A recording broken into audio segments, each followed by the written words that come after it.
आदाब बच्चों, सभी आदरणीय शिक्षकगण, मित्र और अभिभावक, आप सभी को स्वतंत्रता दिवस की ढेर सारी शुभकामनाएं, बधाई। देखिए, हम इंडिपेंडेंस डे नहीं बोलेंगे, स्वतंत्रता दिवस को इतना हल्का नहीं करना है हमें। स्वतंत्रता दिवस बहुत भारी है। आजाद हुए थे हम 1947 को। अब इसको हम जिन अंग्रेजों से आजाद हुए थे, अब उन्हीं की अंग्रेजी को हम अगर सर के ऊपर रख लें तो फिर आजादी का कोई मतलब नहीं होगा। एक बार जोर से बोलिए, भारत माता की, भारत माता की, वंदे वंदे वंदे, जय हिंद। बच्चों, आज जो दिवस है, हम लोग सिर्फ अंग्रेजों से आजाद नहीं हुए थे। ये आज़ादी हमें इतनी इजीली, आसानी से नहीं मिली। ये आज़ादी बहुत बलिदान ली, बहुत महिलाएं, पुरुष, बच्चे सबने अपनी बलिदान दी। और उस बलिदान का कर्ज चुकाने के लिए हमने सालों साल कुछ न कुछ बलिदान देते रहते हैं।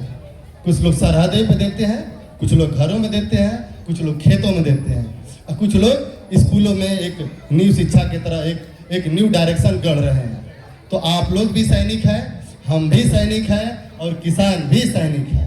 इसलिए हम भी उस आज़ादी के अनमोल रत्न हैं, जिस आज़ादी में जिस देश को आज़ाद करवाने के लिए हम उस समय नहीं थे, लेकिन उन जिन्होंने बलिदान दिया उनकी गाथाएं गाने के लिए आज हम हैं। बच्चों, सबसे बड़ी बात यह है कि हम लोग छात्र हैं, और छात्र का सबसे बड़ा धर्म यही है कि वो अपने कलम से जवाब दे, अपने मुख से नहीं। जो लोग मुख से जवाब देते हैं उनकी कलम कमज़ोर पड़ जाती है।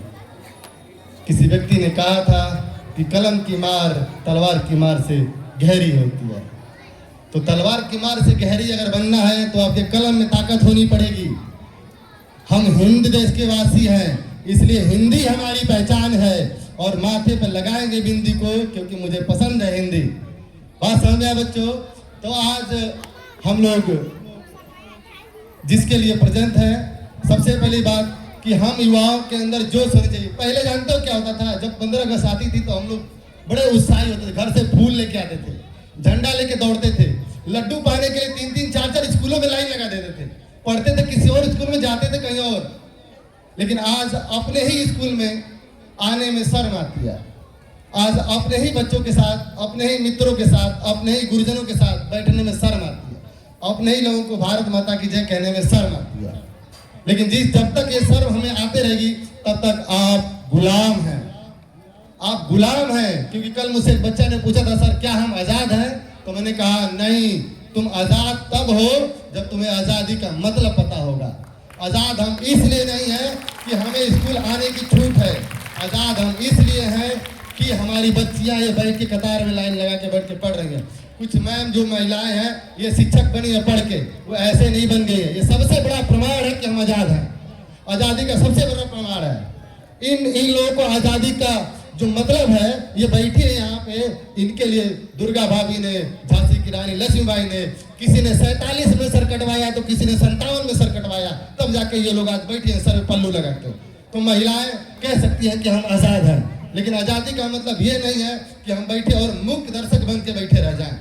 हमें ना बैठना आता हो, ना हमें सुनना आता हो, ना हमें सुनाना आता हो। हम आज़ाद नहीं हैं।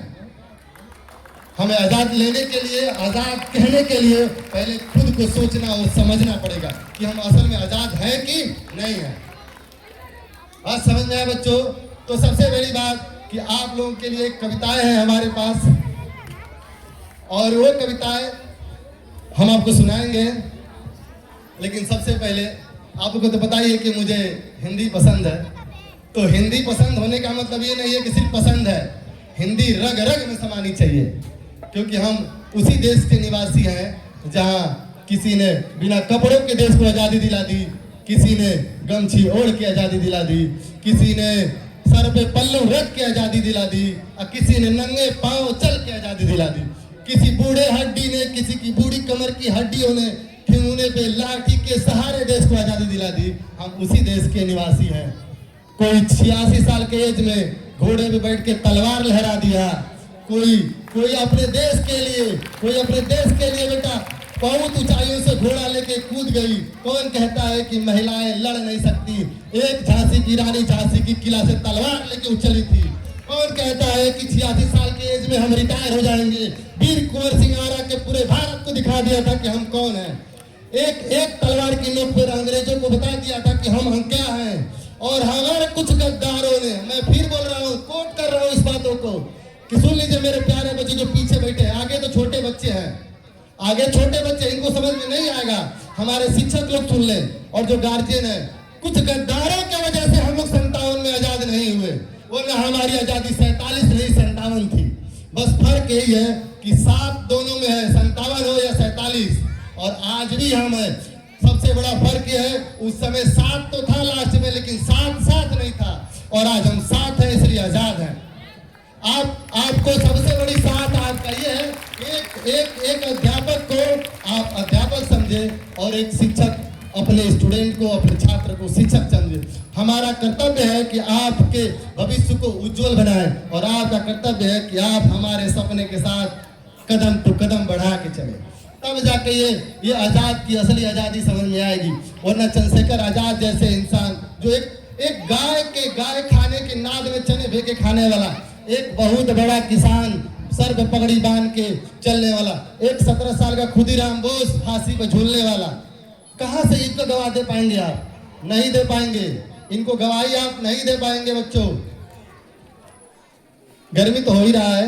आप सोचिए कि आप इस छोटी सी गर्मी में न धूप, सुने ध्यान से बच्चों, न धूप, न छाव है, न हवा है, न आग है, फिर भी आप परेशान हैं।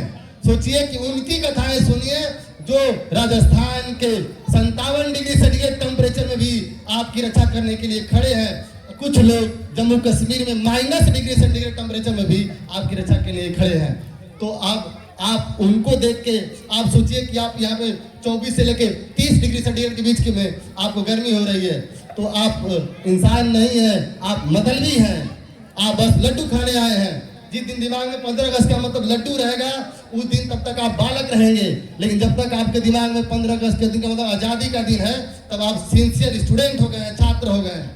तो आप छात्र बनिए पहले, फिर आप आजादी का असली मतलब समझेंगे। ये मतलब सिर्फ बच्चों के लिए नहीं है, ये मतलब हमारे लिए भी है और हमारे मित्रगण के लिए भी है, हमारे अभिभावकों के लिए है। महिलाएं, बच्चे, पुरुष, बुजुर्ग